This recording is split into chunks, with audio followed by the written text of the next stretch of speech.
Hey guys, and welcome back to Okami. This place has seen better days, but what puzzles me the most is what the hell is up with the title of this episode, Richie?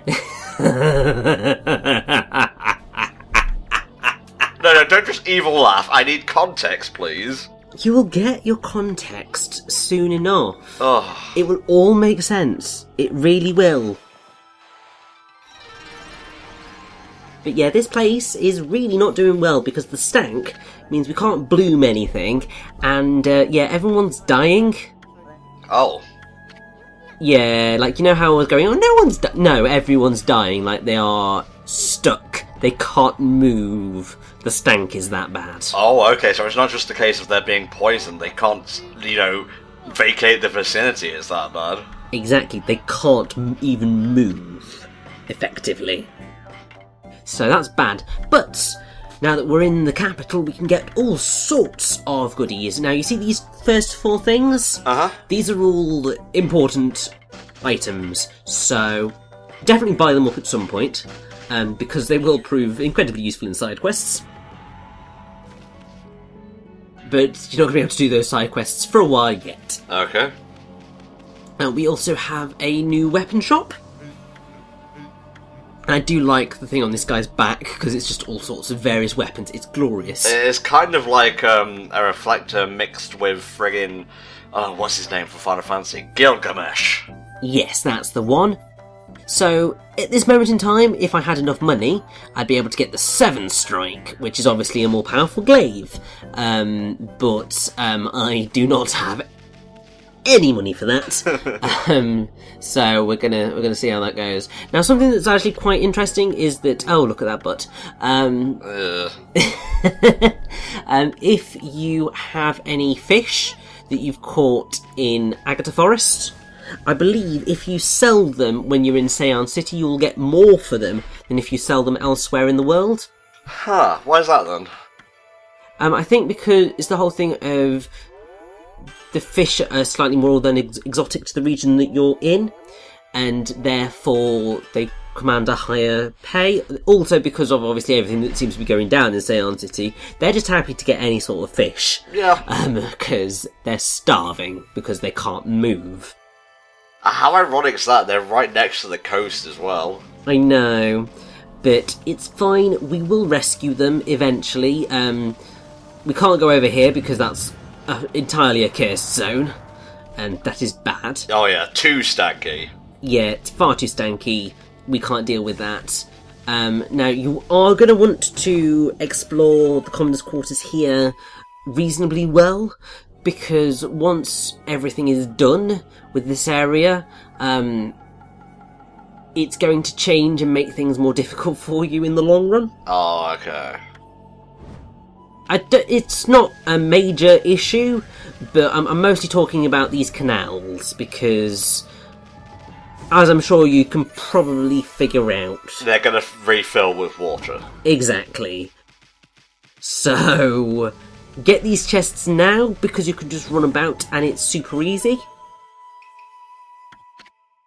And then you don't have to worry about doing it later, and also, to be fair, you're really going to be wanting to save up for the 7 Strike. So, well, if you want it anyway, I would recommend it because obviously it's a more powerful weapon, yada yada yada. But it depends whether you desperately want it or need it. Yeah. The place that you need to go is here, but we're hopefully going to run far away to pick up everything else first. Goodies come first, then the health of the townspeople. Exactly. And also, I feel sorry for this aspiring carpenter, because we're going to try and flood the canal so that it's got some water here, which makes it a little bit more bearable from the stank. And he's just going to drown. Oh. I mean, obviously, he's not. He's going to somehow make it out alive. But, like, considering he can't move right now, we're going to try and flood the place. It doesn't seem like the nicest move to him, because the water would just fill, and he wouldn't necessarily be able to move, so he'd just be stuck at the bottom. Yes, I think we all got that picture, Richie. God, you really state the obvious when it comes to morbidity, you know that? Well, you see, that's just what I have to do. clearly, in another life, I was a member of the Addams family. Clearly. Speaking of which, I really love the Addams Family musical. Like, I saw it the other week, and it's coming to the theatre where I work. Oh, so right. Excited. Okay. It's such a fun show. It's morbid, but it's really fun as well. So it's like, I've gotten slightly dark in some of my tastes as of late. Like, a lot of the stuff I've been watching on Netflix has been like Santa Clarita Diet, which is about a mother turning into a zombie. Okay. That's hilarious. Hilarious? What the fuck? It's a dark comedy. Then you've got Bates Motel, which is obviously based on Psycho. Of course, which has obviously got lots of murder in it. And then American Horror Story, which is obviously playing off of horror things. So yeah, I don't know why. I've just gone quite dark and sadistic as of late.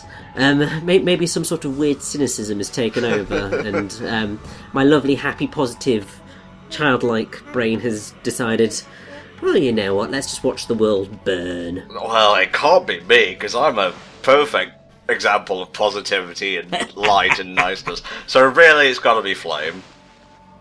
It's got... Everything is Flame's fault. Everything. Oh, you watch. We'll be perfectly nice to him when it comes to doing Sonic and the Secret Rings, but until then, passive-aggressive subtweeting, y'all. Well, you see, the reason that we can get away with this is because Flame is our friend and we love him dearly. Yeah. And he knows that we're just taking the piss. It's just a bit of friendly banter, like. And he'll give it back tenfold anyway, so it's all good. Yes, he will. Alright, so who's this guy? A recolor or reskin of him? I don't think he's actually a recolor or reskin of anyone, actually, which is a surprise, to be fair. New people. Amazing. But it's quite funny because he's got a pagoda on his head. Like, that hat is a pagoda. Remind me of what one of those are? Right, so a pagoda, just to use a technical term, is a tiered tower with multiple eaves, built in traditions originating as stupa in historic South Asia, and further developed in East Asia. Okay, yeah, the thing that Godzilla always pushes over in movies. Yes, basically. Sorry, I had to pleb it down a bit to understand it fully. Now, what's quite nice is that, so Naguri's name comes from the Japanese place of the same name that is famous for its woodwork and carpentry, so it makes so much sense that he is a carpenter. And yes, I do just find it quite fun as a hat. He has a pagoda on it. It's like, why? But it makes so much sense. I think you've still got your childlike wonder intact, mate, if you find silly hats funny. Oh, we got one of these. Okay. We do indeed. That makes sense if we're digging for water and whatnot. Exactly. Now, you see, the whole thing with... I think... sometimes I've got the brain of a 7-year-old, sometimes I've got the brain of a 27-year-old, and sometimes I've got the brain of a 77-year-old. It changes regularly. It's kind of hilarious because I am once an old man and a young man, and so sometimes I'm just like, oh, these young'uns with their newfangled language that doesn't make any sense, shut up, use proper English and grammar. And other times I'm just like, yeah, it's like lit. I never use lit, but you get the picture. Well, you're all about the lit, mate. You love your Shakespeare and whatnot. Smooth, Tom. Smooth. Thank you. I'm here all week. Try the meal. Alright, go on, Mr. Man. Get over it.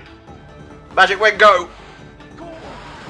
Now, I could make him move faster if I wanted to, by blooming him, but ultimately there's generally enough time to get him places that I don't need to do that.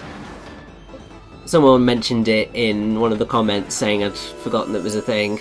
No, I knew it was a thing, it's just I needed to make sure I had enough ink to do everything I needed to, and blooming him, or whoever was with me, was not the optimum way of me getting anywhere. See, it looks nice. It's very pretty water, but that one guy's drowned it now, so, yeah. He'll be okay. Nobody dies in Okami unless it's in a cutscene. Yeah, I guess you could say that about most Japanese games, really. Yeah, it is a very common thing.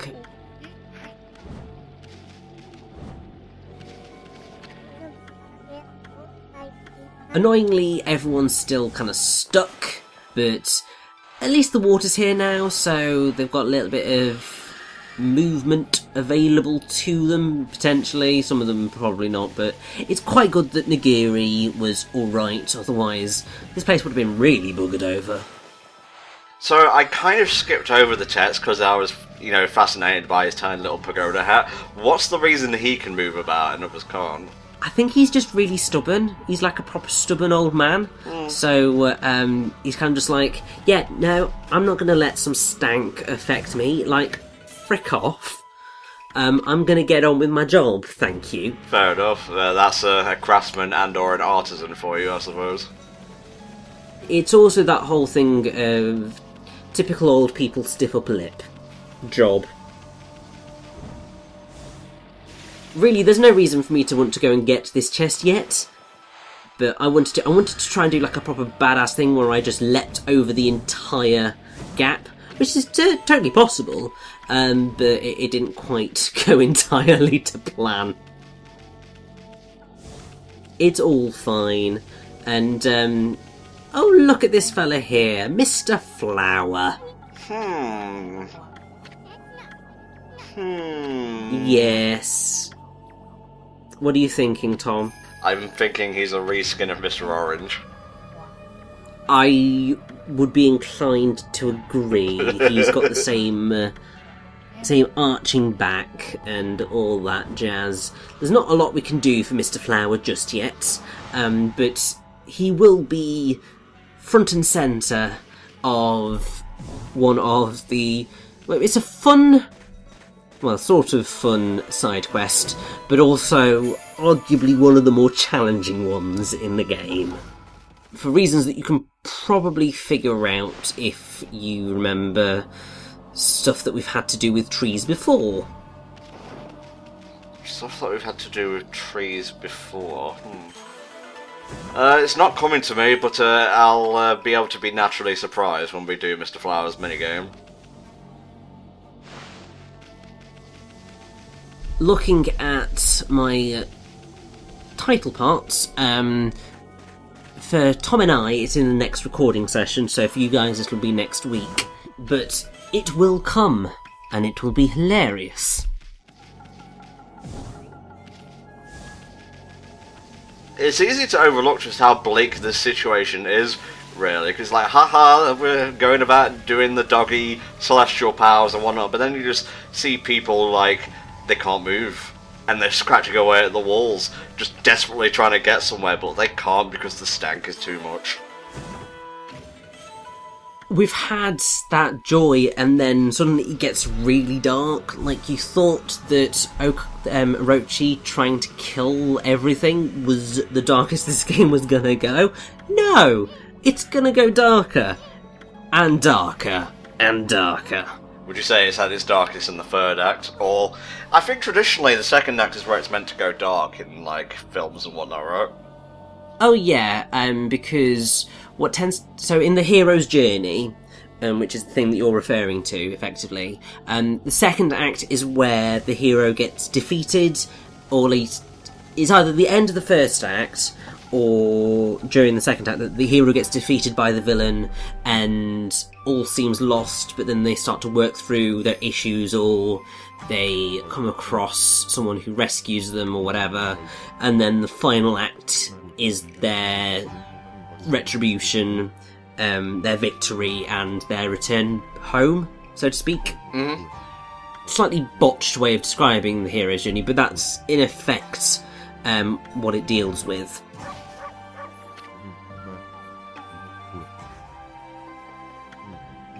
On a technicality that I'm sure you will appreciate when we get there, Act 3 of Okami is easily the darkest part. Okay. Not necessarily in terms of plot, but it is certainly the darkest part of the game. Okay.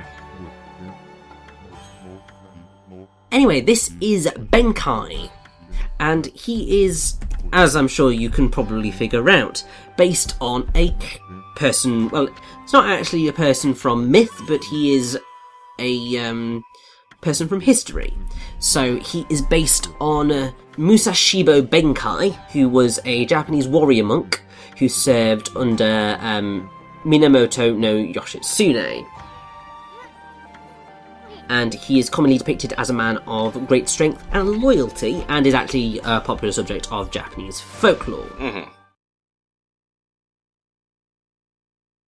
There's a whole thing with him of he had 7 famous weapons, and in addition to his sword he carried a broadaxe, which was the Masakari, a rake, the Kamade, a sickle, Nagehama, a wooden mallet, Hizuchi, a sword, Nokogiri, an iron staff, Tetsubo, and a half-moon spear, the Sasumata.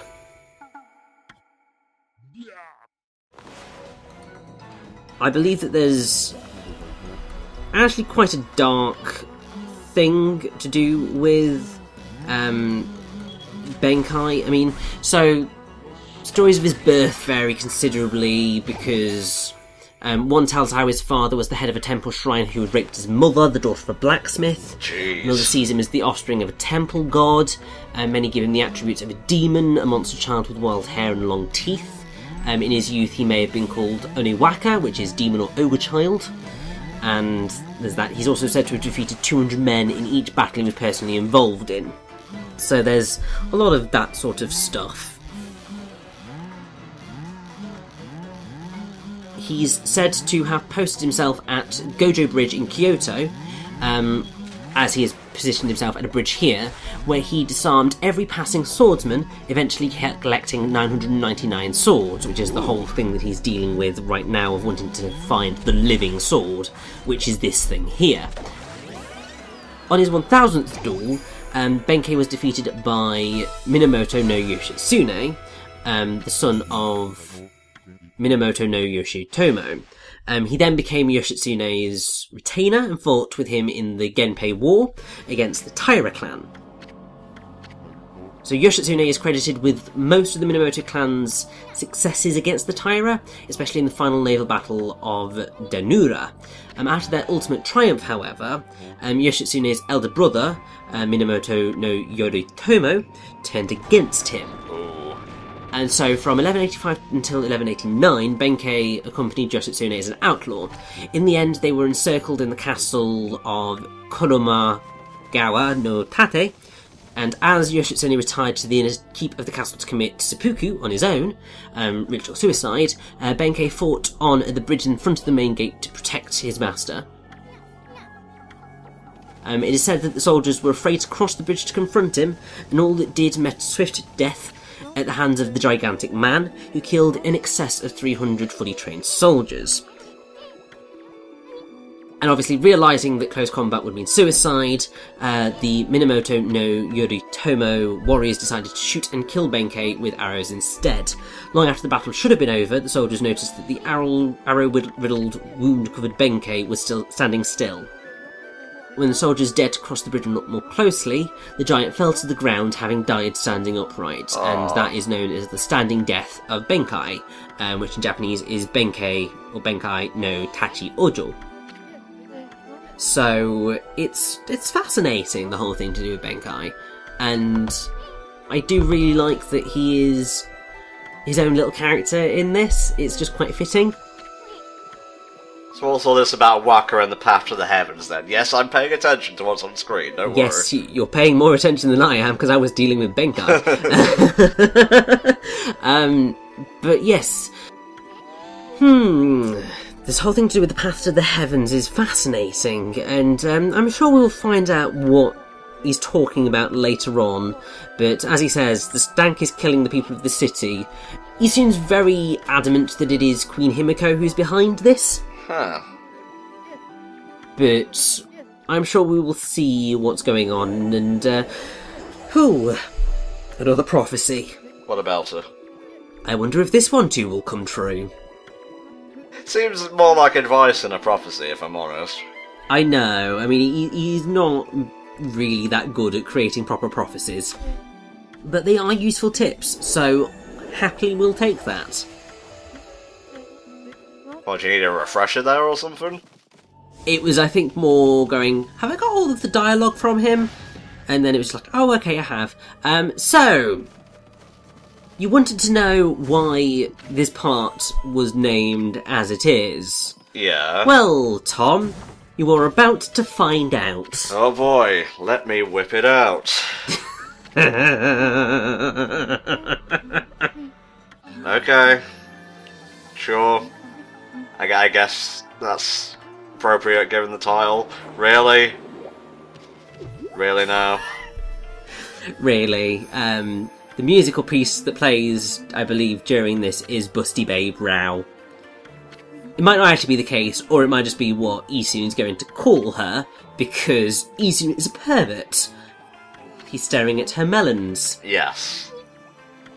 And there are some brilliant, dirty sexual puns that Isun's going to come out with. Don't know about brilliant, but puns, yeah, sure. Like, I mean, they're all effectively euphemisms for breasts, but it's hilarious.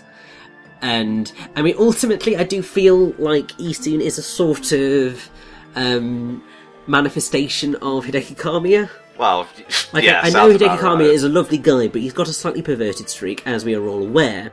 And ultimately, that is Isun. Down to a T. So what's with all the scrolls and whatnot here then, mate? Can you tell me anything about that? I actually can't, really, because they are just a bit of background stuff.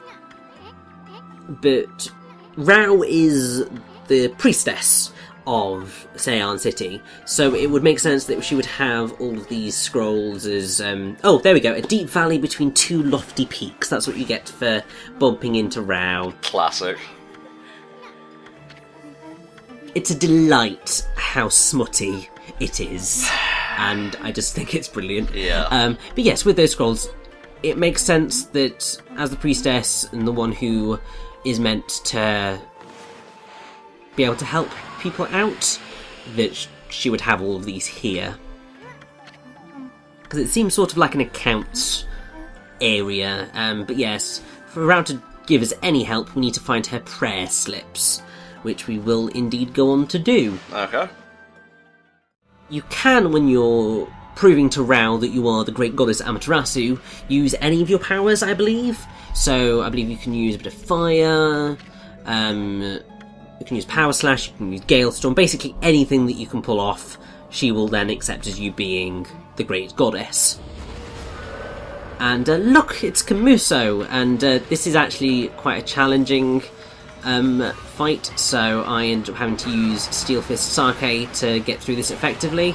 Because you're dealing with a Krotengu and an Ibume, and also because I'm using a glaive and I'm not entirely used to working with glaives, this is a difficult fight to do quite quickly, and obviously that's what you need to do to complete Kamuso's challenge.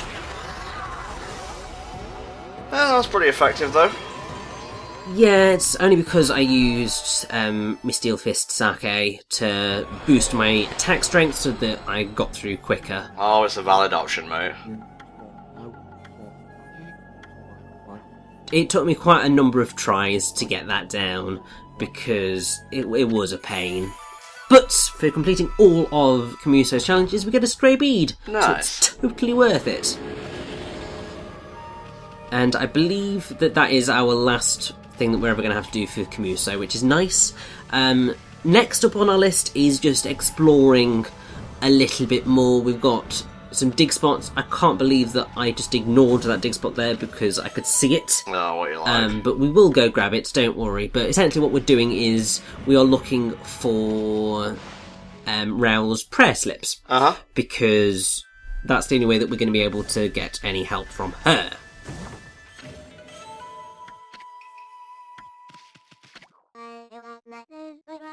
This little child here, Okuni, is sort of important, like not majorly important in terms of everything that's going to go on, but in Okami Den, obviously you join up with numerous helpers. Right. One of them is a little child character from Seion City. It's not that one. She's called Kagu.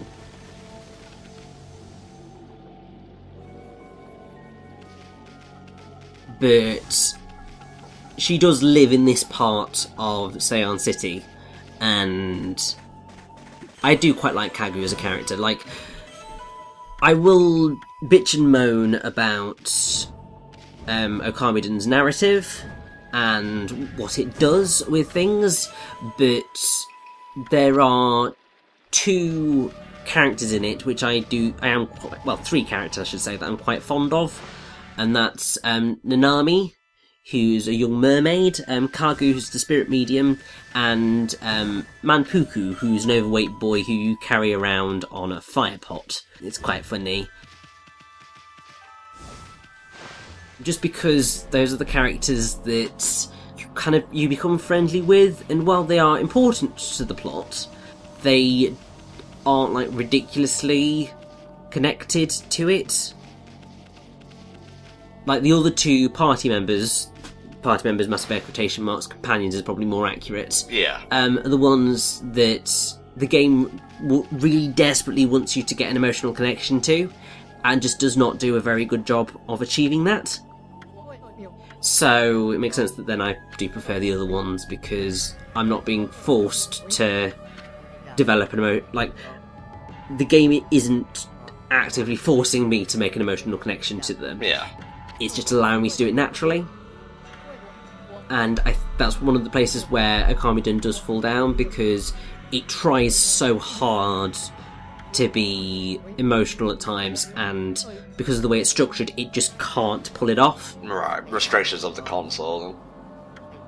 Well, it's more the way the narrative was written. Okay, well again, that goes back to like what they can do with a DS. Well, no, it's not even that. Like, they could have been fine. It's the fact that you spend, 2 hours with one party member, then they vanish. You spend the 2 hours with the next party member, then they vanish. And it just keeps going on like that. So you don't by the time you've just settled into a character, like one of the companions, they're gone. And you don't see them again for a while. And it's just really frustrating. It's why, so Okami works so well, because you spend the entire game with Army and Isun. Yeah. And their characters develop and grow, and you just get really comfortable with them as the game progresses. So there is enough time for you to be able to get emotionally invested in them, because you're all on this journey together. Whereas in Okamiden, you're thrown from pillar to post and from companion to companion, that the game never really allows you to settle and properly develop an attachment to them. But either way, we've got the prayer slips, and now we are going to head off to our first mini dungeon. Oh, nice. And also, I like how Rao is just like, your only hope. I'm sure that's a slight Star Wars reference. Maybe not a major one, but a slight one. That's a fairly common phrase, I suppose. I mean, it is, yeah, but I can dream that it's a Star Wars reference. So what was that place where the green stinky darkness was pouring out exactly? The green stinky darkness was pouring out of the Emperor's quarters. Huh. So there's something very interesting going on there. But what Rao is asking us to do is, she wants us to find a weapon that will allow us to amplify Rao's powers and defeat the darkness. Ah. or maybe amplify Queen Himiko's powers and beat the darkness. Doesn't really matter, but we need to find the fox rods, which were being shipped to us, but there's the water dragon, which is apparently wrecking ships out on the ocean. And actually, you may remember the sunken treasure ship, or the sunken ship that was on Ryoshima Coast. And that's actually where we're going now. I remember a ship, it didn't seem to be underwater exactly. It's probably because I didn't sit and focus on it for any length of time. But yeah, it's totally wrecked. And this is why you needed Holy Eagle. Because in order to get into the Lunar Lagoon, which is the only way that you're going to be able to access the sunken ship, you need Holy Eagle to get up high enough to activate the whole thing.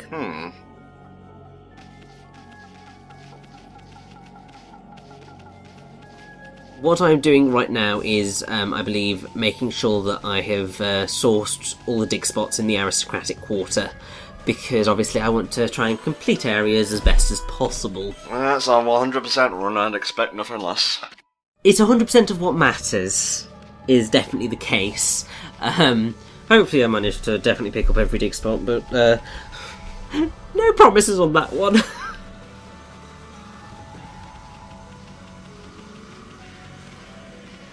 Undoubtedly, there will be one that I miss, and I will be eternally frustrated that that was the case. It's always the way, mate. Because I'm sure someone will point it out to me. It's like that one hint coin that both of us missed in the first time that we both did Curious Village. Yeah. Oh, it's so frustrating. Redonkulous. You follow everything to the letter, you think, and then you just go, but I'm missing one! One measly little egg coin! It's just gutting.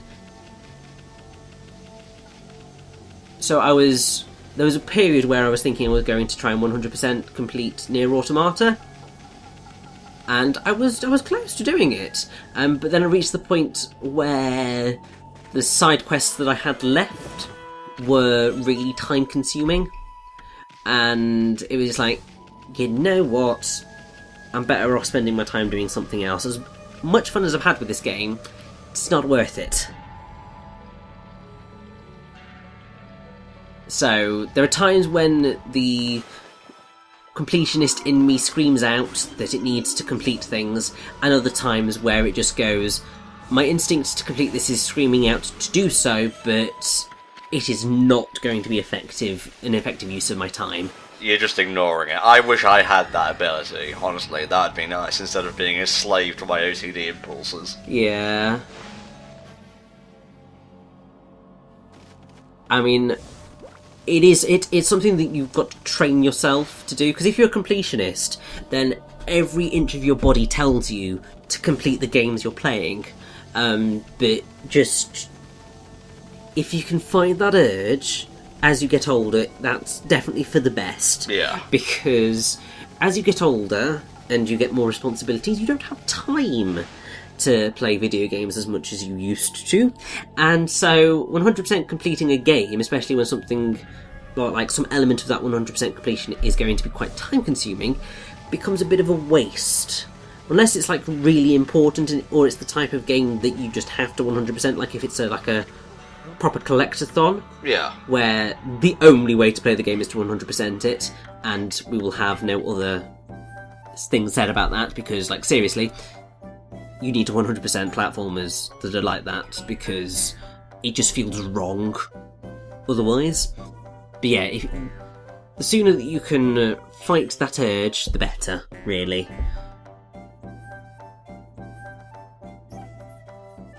So is that it? We're done for the day? You seem to be lingering on this Gobi a little bit. Yeah, I think I was figuring, do I sell it? Is it going to be enough to get me what I want? Because I wanted the 7 strike. I don't think I have enough to get it, but oh well. But yes, that is enough for today. Maybe next time. We'll see you guys, well, next time for another part of Okami. See you then.